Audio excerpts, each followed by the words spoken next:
మాప్ని మనము ఇలా ఇల్లంతా క్లీన్ చేసిన తర్వాత మురికిగా తయారవుతుంది కదండి.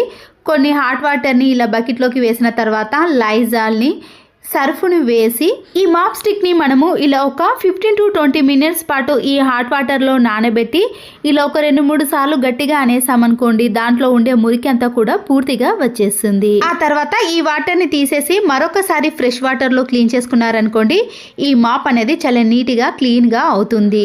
దీనివల్ల ఎలాంటి బ్యాడ్ స్మెల్ కూడా రాకుండా ఉంటుంది. టీవీ రిమోట్, ఏసీ రిమోట్స్ ఉంటాయి కదండి, ఇలా మనము ఒక పాడైపోయిన టూత్ బ్రష్తో క్లీన్ చేసుకున్నాం అనుకోండి, దాంట్లో ఉండే సన్నని డస్ట్ అనేది పూర్తిగా పోతుంది. అంతేకాకుండా ల్యాప్టాప్, కీబోర్డ్స్ ఉంటాయి కదండి, మనము క్లాత్తో కంటే ఇలాంటి బ్రష్తో స్మూత్గా క్లీన్ చేసుకోవచ్చు. ఇంట్లో ఉండే ఇలాంటి డోర్ మ్యాట్స్ కానీ బ్లాంకెట్స్ ఉంటాయి కదండి స్పాంజ్ క్లాత్తో, వాటిని మనము ప్రతిరోజు వాష్ చేయలేం, కానీ ఇలాంటి పీలర్ని తీసుకొని డోర్ మ్యాట్స్ని, బ్లాంకెట్స్ని క్లీన్ చేసుకున్నాం అనుకోండి, గట్టిగా అతుక్కున్న మరకలు కానీ ఏవైనా వెంట్రుకలు ఉన్నా కూడా ఇలా ఈజీగా వచ్చేసాయి. ప్రతిసారి క్లీన్ చేయని టైంలో ఈ టిప్ అనేది చాలా బాగా యూజ్ అవుతుంది. ఒక వైపర్ని తీసుకొని శానిటరీ ప్యాడ్ ఉంటుంది కదండి, దాన్ని ఈ వైపర్కి అతికించేసేయండి. ఇలా అతికించిన ప్యాడ్ పైన మనము విమ్ లిక్విడ్ని కానీ లేదా సర్ఫ్ ఎక్సెల్ లిక్విడ్ని ఏదైనా ఈ ప్యాడ్ పైన ఇలా పూర్తిగా వేసుకున్నాక ఇలా గట్టిగా ఫ్లోర్ పైన అతుక్కున్న మరకలను కానీ ఇలాంటి చిన్న చిన్న వాటికి మాప్ స్టిక్ని వాడకుండా ఇలా వైపర్ స్టిక్కి ఈ శానిటరీ ప్యాడ్ని వేసుకొని మన ఇంట్లో ఉండే వాటిని అన్నిటినీ కూడా చాలా బాగా క్లీన్ చేసుకోవచ్చు. కిచెన్ సింక్లో పడే డస్ట్ని కానీ వాటర్ అంతా కూడా మనము ఇలా వైపర్ స్టిక్తో క్లీన్ చేసుకున్నాం అనుకోండి, కిచెన్ ఫ్లోర్ కూడా చాలా నీట్గా కనబడుతుంది. ఇంట్లో ఉండే మెయిన్ డోర్స్ని కూడా ఇలా ఏదైనా లిక్విడ్ని వేసి మనము ఈ వైపర్ స్టిక్తో ఇలా క్లీన్ చేసుకున్నాం అనుకోండి, మన పని అనేది క్షణాల్లో అయిపోతుందండి. ఎక్కువసేపు అస్సలకే శ్రమ పడాల్సిన అవసరం కూడా ఉండదు. ఇలాంటి డోర్స్ మనము ఎన్నైనా ఈజీగా క్లీన్ చేసుకోవచ్చు. ఆ తర్వాత ఈ శానిటరీ ప్యాడ్కి మరొక సైడ్ ఉంటుంది కదండి, దాంతో కూడా మన ఇంట్లో ఉండే ఏవైనా క్లీన్ చేసుకోవడానికి యూజ్ అవుతుంది. డోర్స్ ఉన్నప్పుడు ఇలా అన్ని ఒకే దగ్గర పెట్టేసామనుకోండి, స్పేస్ అనేది అస్సలకే మిగలదు. అన్నీ కూడా ఇలా నీట్గా కనిపించకుండా చిందరవందరగా ఉంటాయి. ఇలా సుతిల్తాన్ని కానీ లేదా ఏదైనా గట్టిగా ఉన్న దారాన్ని తీసుకొని డైరెక్ట్గా ముడివేసుకోవటం, లేదా అక్కడ అలాంటి సౌకర్యం లేనప్పుడు 2 హుక్స్ ఉంటాయి కదండి, అటొకటి ఇటొకటి అతికించి లేదా దానికైనా ఇలా ముడి వేసుకోవాలి. ఇలా తాడుకి మనము ఏవైనా వేసుకునే వీలుగా ఉన్న వాటిని అన్నిటినీ కూడా ఇలా తాడుకు వేసామనుకోండి, మనకి స్పేస్ అనేది ఎక్కువగా మిగిలిపోతుంది. ఇందులో ఇంకా కొన్ని ఐటమ్స్ పెట్టుకోవడానికి కూడా వీలు ఉంటుంది. అప్పుడు ఇలాంటి కబోర్డ్స్ అనేవి నీట్గా కనిపించడమే కాకుండా స్పేస్ కూడా ఎక్కువగా మిగిలిపోతుంది. మన ఇంట్లో ఇలాంటి చిల్లుల గిన్నె ఉన్నప్పుడు దాని కింద ఒక ప్లేట్ని పెట్టేసి బియ్యంలో పురుగు కానీ లేదా సన్న ఇసుక లాంటిది ఏదైనా ఉన్నా సరేనండి, మనము ఇలా జల్లెడ పెట్టేసామనుకోండి, దాంట్లో ఉండే సన్న ఇసుక కానీ పురుగు అనేది ఇలా కిందికి వచ్చేస్తుంది. ఇలాంటి గ్రేటర్ ఉన్నప్పుడు టమాటా ప్యూరీ కోసం మనము టమాటాలన్నీ కట్ చేసి మిక్సీ పట్టడము, ఒక్కొక్కసారి ఇంట్లో పవర్ లేనప్పుడు ఇలాంటి వాటి కోసం ఇబ్బంది పడుతుంటే ఇలాంటి గ్రేటర్తో మనము టమాటా ప్యూరీని ఈజీగా తీసుకోవచ్చు. ఇలా చేయడం వలన టమాటాపై ఉండే తొక్క కూడా ఈజీగా వచ్చేస్తుందండి. నేను ఇక్కడ ఒకే టమాటాను యూజ్ చేశాను, కానీ టమాటా ప్యూరీ అనేది చాలా ఎక్కువగా వస్తుంది. మిక్సీలో వేయటం, దాన్ని క్లీన్ చేయటం అలాంటి పనుల కంటే ఇదే ఈజీ పని అండి. ఇలాంటి నెట్టెడ్ జాలీలు మనము కూరగాయలు కానీ ఫ్రూట్స్ తీసుకున్నప్పుడు వస్తుంది కదండి, దాన్ని పడేయకుండా సబ్బు ముక్కలు అనేవి ఇలా ఒక్కొక్కసారి మిగిలిపోతాయి కదండి, వాటన్నిటిని కూడా ఈ నెట్టెడ్ జాలీలో వేసి గట్టిగా ముడివేయండి.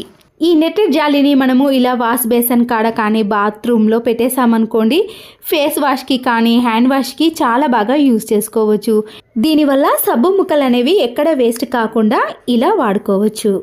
ఆయిల్ క్యాన్ అనేది ఇలా జిడ్డు పట్టినప్పుడు మనము చేతులు నొప్పి పెట్టేదాకా కూడా క్లీన్ చేసినా కూడా సరిగా పోవండి.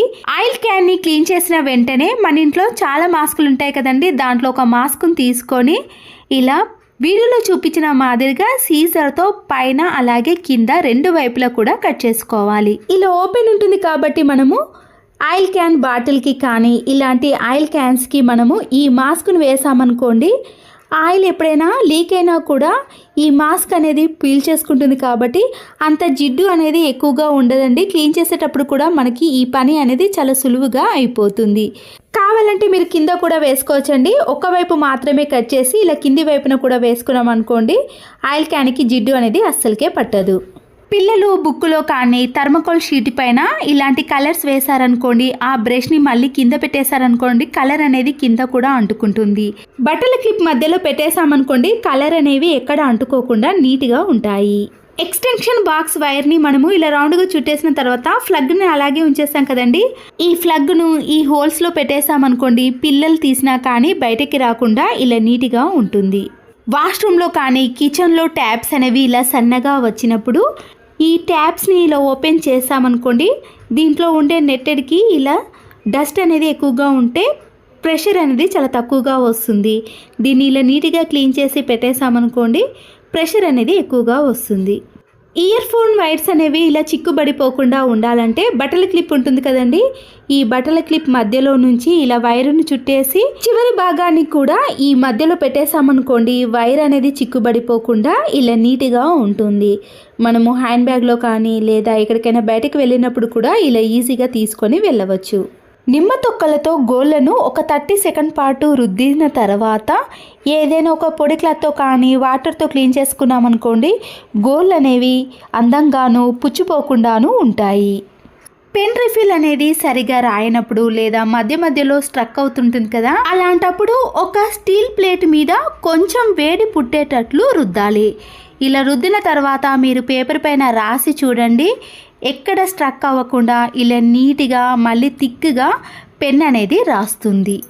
లేకపోతే కొంచెం వేడి చేసి విదిలించి అప్పుడు పేపర్ మీద రాసినా కూడా రాస్తుంది. హ్యాండ్ బ్యాగ్ జిప్స్ కానీ లేదా స్కూల్ బ్యాగ్స్ ఉంటాయి కదండి, ఆ జిప్స్ అనేవి ఇలా స్ట్రక్ అవుతున్నప్పుడు కానీ గట్టిగా రాకపోతే మనం ఫేస్కు వాడే పౌడర్ ఉంటుంది కదండి, ఈ జిప్ పైన కొద్దిగా అప్లై చేసి ఆ తర్వాత మనం జిప్ని ఒక 2-3 టైమ్స్ ఇలా పెట్టేసామనుకోండి, అప్పుడు జిప్స్ అనేవి స్మూత్గా పనిచేస్తాయి.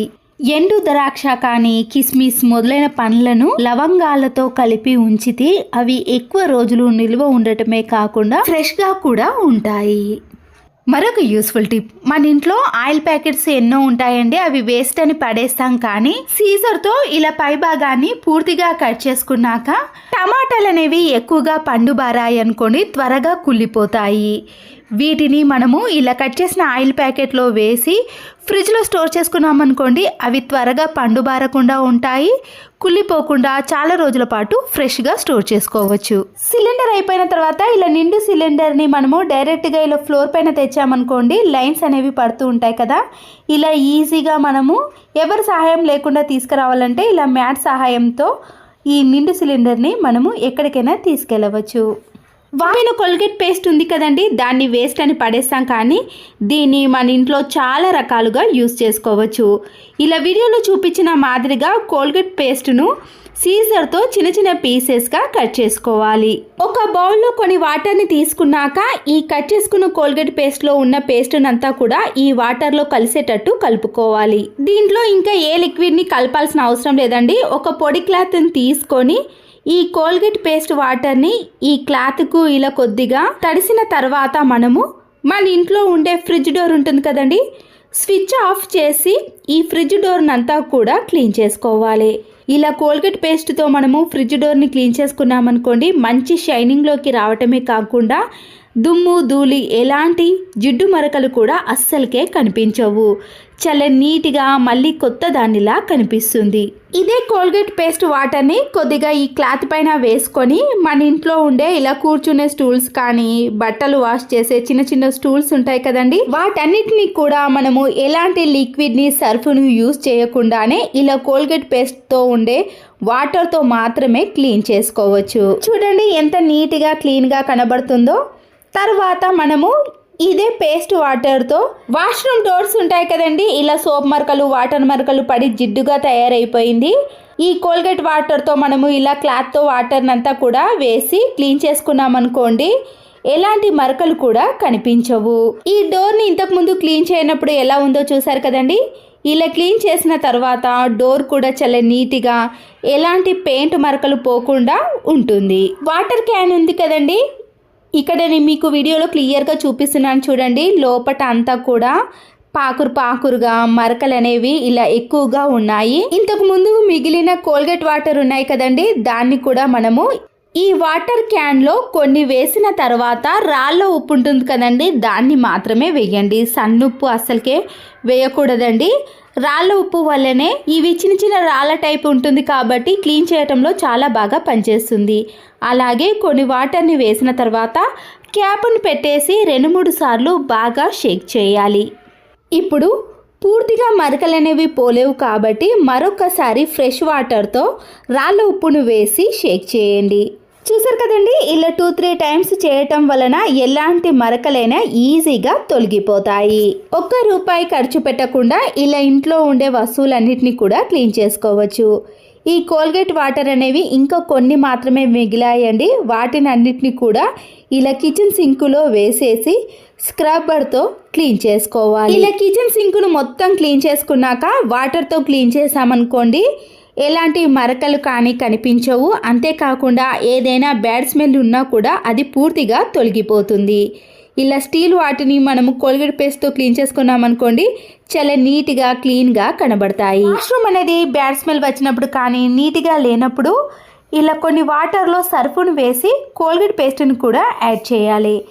ఈ కోల్గేట్ పేస్ట్ డైరెక్ట్గా కరగదు కాబట్టి ఇలా చేత్తో నీటిలో పూర్తిగా కరిగిన తర్వాత ఈ వాటర్ని ఇలా వాష్రూమ్లో వేసి మనము బ్రష్తో క్లీన్ చేసామనుకోండి, గారపట్టిన మరకలు కానీ ఎలాంటి బ్యాడ్ స్మెల్ వచ్చినా కానీ ఇలాంటి టిప్స్తో క్లీన్ చేసుకున్నామనుకోండి, వాష్రూమ్ ఎప్పుడు చూసినా కూడా చాలా నీట్గా క్లీన్గా కనబడుతుంది. ప్రతిరోజు పెట్టుకునే స్పెట్స్ అనేవి కిందికి జారినట్టుగా అనిపిస్తే 2 రబ్బర్ బ్యాండ్లు ఉంటాయి కదండి, ఇలా స్పెట్స్ యొక్క చివరి భాగాన 2 రబ్బర్ బ్యాండ్లను టైట్గా వేయాలి. ఇలా వేయడం వలన మనం పెట్టుకున్నా కూడా కిందికి వంగిన జారకుండా స్టిఫ్గా అలాగే ఉంటాయి. మిర్చి తొడిమెలు తీసిన తర్వాత మన చేతులు అనేవి మంటగా అనిపించడం కానీ లేదా కళ్ళకు తాకినప్పుడు మంటగా అనిపిస్తాయి కదండి, అలా కాకుండా ఇలా మన ఇంట్లో ఎన్నో రకాల ప్లాస్టిక్ కవర్లు ఉంటాయి. పడేసే ప్లాస్టిక్ కవర్లను ఇలా 2 హ్యాండ్స్కి వేసి దానికి రబ్బర్ బ్యాండ్లను వేసేయాలి. ఇలా వేసిన తర్వాత పచ్చిమిర్చి యొక్క తొడిమెలను తీసామనుకోండి, మంట అనేది అస్సలకే అనిపించదు. అంతేకాదండి, ఎండుమిర్చిని కూడా ఇలా తొడిమెలు తీసేటప్పుడు ఈ టిప్ అనేది యూజ్ అవుతుంది. చిన్న బాక్సులు కానీ బిర్యానీ బాక్సులు ఉంటాయి కదండి, దాంట్లో నుంచి ఇలా ఒక బాక్స్ని తీసుకొని ముందుగా దీంట్లో టిష్యూ పేపర్ని కానీ ఏదైనా ప్లాస్టిక్ కవర్ని పరుచుకోవాలి. హెయిర్ ఆయిల్ పెట్టుకున్నప్పుడు దాని చుట్టూ కూడా ఆయిల్ అనేది కారి మనము కబోర్డ్లో కానీ సెల్ఫ్లో పెట్టినప్పుడు ఆయిల్ మరకలు అనేవి ఏర్పడతాయండి. ఇలా కింద పెట్టినప్పుడు ఆయిల్ మరకలు అనేవి ఏర్పడకుండా ఉండాలంటే ఇలా చిన్న ప్లాస్టిక్ బాక్స్లో పెట్టేసుకున్నామనుకోండి, కబోర్డ్స్ కానీ సెల్ఫ్లు కానీ నీట్గా ఉంటాయి. ఇలా ముందుగా వాటర్లో నానబెట్టామనుకోండి, దానికి ఉండే మట్టి అంతా పోతుంది. అప్పుడు ఇలా ఫ్రెష్గా తయారవుతుంది. పొట్టు తీసే గ్రేటర్ ఉంటుంది కదండి, ఇలా గ్రేటర్ సహాయంతో మనము అల్లంపై ఉండే పొట్టును ఎన్ని కేజీలైనా ఈజీగా తీసేయచ్చు. మామూలుగా మనము అల్లంపై ఉండే పొట్టును స్పూన్తో కానీ నైఫ్తో తీసాం కదండి, దానికంటే బెటర్గా ఇలా గ్రేటర్తో తీసేయండి. మన చేతులు కూడా నొప్పి పెట్టకుండా ఇలా క్షణాల్లో అల్లంపై ఉండే పొట్టును సింపుల్గా తీసుకోవచ్చు. మీ ఇంట్లో ప్రెషర్ కుక్కర్లు ఎన్ని ఉన్నా సరేనండి, ఇలా ముందుగా నేను ఒక ప్రెషర్ కుక్కర్ని తీసుకొని దానిపై ఉండే విజిల్ అనేది మనము స్క్రబ్బర్తో అంత బాగా క్లీన్ చేయలేం కానీ ఇలా డస్ట్ అనేది అలాగే ఉండిపోతుందండి. వీటిని క్లీన్ చేయడానికి మంచి యూస్ఫుల్ టిప్ని చూపిస్తున్నాను. ముందుగా మన ఇంట్లో ఎక్స్పైర్ అయిపోయిన ట్యాబ్లెట్స్ కానీ వేసుకునే ట్యాబ్లెట్స్ ఎన్నో ఉంటాయి కదండి, దాంట్లో నుంచి ఒక ట్యాబ్లెట్ని తీసుకొని ఒక బౌల్లో కానీ ఒక ప్లేట్లో ఈ ట్యాబ్లెట్ని వేసి వాటిలో కొన్ని వాటర్ని కూడా వేసుకోవాలి. అంతేకాదండి, ఖాళీ అయిన ట్యాబ్లెట్ షీట్స్ ఉంటాయి కదా, వాటిని కూడా వేస్ట్ అని పడేసాం కానీ వాటిని కూడా యూజ్ చేసుకోవచ్చు. ముందుగా ఇలా ట్యాబ్లెట్ని వాటర్లో కలిపేసిన తర్వాత విజిల్ ఇలా జిడ్డు పట్టిన దాన్ని ఈ వాటర్లో వేసేయండి. కొద్దిసేపటి తర్వాత ట్యాబ్లెట్ అనేది వాటర్లో పూర్తిగా కరిగిపోతుందండి. తర్వాత మనము ఖాళీ అయిన ట్యాబ్లెట్ షీట్స్ ఉంటుంది కదండి, ఈ షీట్తో ఇలా ప్రెషర్ కుక్కర్ యొక్క క్యాప్ పైన జిడ్డు పట్టిన దాన్ని లేదా ఎక్కువగా మనము స్క్రబ్బర్తో క్లీన్ చేయలేని వాటి ఉంటాయి కదండి, వాటన్నిటిని కూడా మనము ఇలా షార్ప్గా ఉన్న ట్యాబ్లెట్ షీట్స్తో క్లీన్ చేసామనుకోండి, ఎంత చిన్న స్పేస్లో అయినా సరేనండి నీట్గా క్లీన్ చేసుకోవచ్చు. దాంట్లో ఉండే జిడ్డు అనేది చాలా ఈజీగా వచ్చేస్తుందండి. చూసారు కదండి, విజిల్ని ఇలా నీట్గా క్లీన్ చేసుకున్న తర్వాత హ్యాండిల్ పట్టుకునే భాగం ఉంది కదండి, దాంట్లో కూడా మనము స్క్రబ్బర్తో అంత బాగా క్లీన్ చేయలేం. కానీ ఇలా ట్యాబ్లెట్ షీట్స్తో క్లీన్ చేశారనుకోండి, దాంట్లో ఉండే మురికి కూడా చాలా బాగా వచ్చేస్తుంది. అంతే కదండి, మన ఇంట్లో ఉండే గ్యాస్ కట్ కానీ ఇలా విజిల్, ప్రెషర్ కుక్కర్ యొక్క క్యాప్ని కూడా మనము ట్యాబ్లెట్తో క్లీన్ చేసుకోవచ్చు. ఎలాంటి స్మెల్ కూడా రాదండి. చాలామంది ట్యాబ్లెట్తో క్లీన్ చేసుకుంటే స్మెల్ వస్తుందంటారు, కానీ స్మెల్ కూడా లేకుండా నీట్గా క్లీన్ చేసుకోవచ్చు. ప్రెషర్ కుక్కర్ క్యాప్లో గ్యాస్ కట్ని కూడా నీట్గా క్లీన్ చేసుకోవాలి అన్నా, లేదా ఇలా దాంట్లో డస్ట్ అనేది ఎక్కువగా ఉన్నప్పుడు ఇలా అయిపోయిన ఖాళీ షీట్తో కూడా మనము నీట్గా క్లీన్ చేసుకోవచ్చు. ఈ ప్రెషర్ కుక్కర్ మూతను క్లీన్ చేసుకునే లోపు ట్యాబ్లెట్ కూడా పూర్తిగా కరిగిపోయింది కదండి. దాంట్లో ఉండే డస్ట్ అనేది చూసారు కదండి ఎలా వచ్చేసిందో.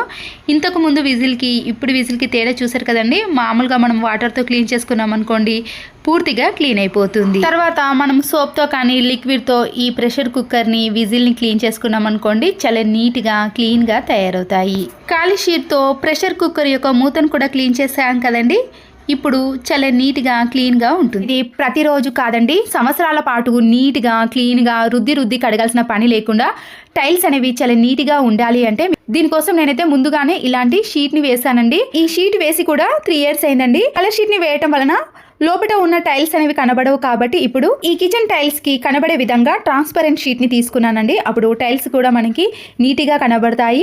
క్లీన్ చేసుకోవడం కూడా చాలా సులువుగా ఉంటుందండి. అంతకు ముందైతే బ్లాక్ది వేసానప్పుడు కనబడలేదు, కానీ ఇలా ట్రాన్స్పరెంట్ షీట్ని వేసారనుకోండి, టైల్స్కి వేసామా లేదా అనేది కూడా మనం గుర్తుపట్టలేదండి. వంట చేసేటప్పుడు కానీ, డీప్ ఫ్రై చేసేటప్పుడు ఆయిల్ మరకలు కానీ, జిడ్డు మరకలు ఏవి పడ్డా సరేనండి, ఆ మరకలను మనము క్లాత్తో ఇలా క్లీన్ చేయగానే నీట్గా అవుతాయి. ఒకవేళ మీరు స్క్రబ్బర్తో కానీ, సోప్తో కానీ క్లీన్ చేసినా కానీ ఈ షీట్ అనేది స్టిక్గా ఉంటుంది కాబట్టి అస్సలకే లేవదండి. ఎన్ని సంవత్సరాలైనా పాడవదండి. నేనైతే ఇక్కడ పెట్టినవి ఓన్లీ 150. నేనైతే టైల్స్ని ఇన్ని సంవత్సరాలలో ఒక 2-3 times పాటే సోప్తో క్లీన్ చేశానండి. నచ్చితే తప్పకుండా లైక్ చేయండి. Thanks for watching.